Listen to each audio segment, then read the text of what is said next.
कश्मीर से लेकर के कन्याकुमारी तक और नेपाल के बॉर्डर से लेकर के राजस्थान के बॉर्डर तक डंडा लेकर के भैंस चराने वाला आम मुसलमान भी ये मान चुका है कि अगर इस मुल्क में जिंदा रहना है तो बच्चों को पढ़ाना पड़ेगा।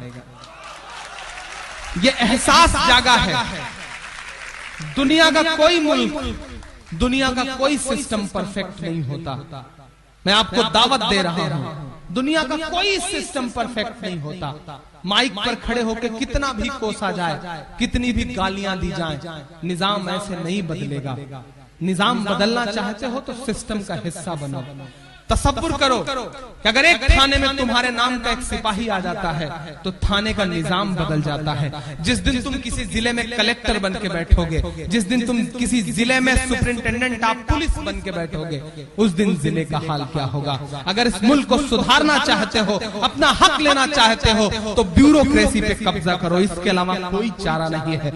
इंजीनियरिंग पढ़ा लोगे बच्चों को, डॉक्टरेट पढ़ा लोगे बच्चों को, अपने बच्चों को बहुत बड़ा बिजनेसमैन बना दोगे, अरबपति बन जाओगे, तुम्हारा फायदा होगा, खुद का फायदा होगा। लेकिन अगर नस्लों का फायदा करना चाहते हो तो सिर्फ ब्यूरोक्रेसी पे कब्जा करो, पावर अपने हाथ में लो।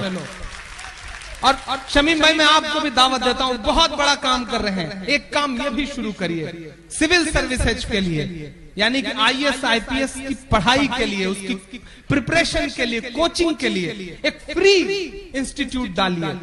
मैंने इलाहाबाद में डालने जा रहा हूं और मैं दावत देता हूं अपने नौजवान दोस्तों को, इसके अलावा कोई हल नहीं है इस मुल्क में। ग्रेजुएशन करने के बाद एक मुहिम बना लीजिए कि एक वक्त कम खाएंगे लेकिन IAS बन के दिखाएंगे, IPS बन के दिखाएंगे, ये कसम खाइए। और आज यहां से जाने के बाद मैं तुम्हें पूरी छूट देता हूं। मैं मानता हूं कि हमारी नई नस्लें थोड़ी सी बदमाश हैं, हमारी नई नस्लें थोड़ा सा हीरोगिरी में ज्यादा रहती हैं, शाहरुख, सलमान और आमिर की फैन ज्यादा हैं। इस बात पर हमारे बड़े बुजुर्ग चिढ़ते भी हैं, लेकिन फिर भी मैं तुम्हें छूट देता हूं।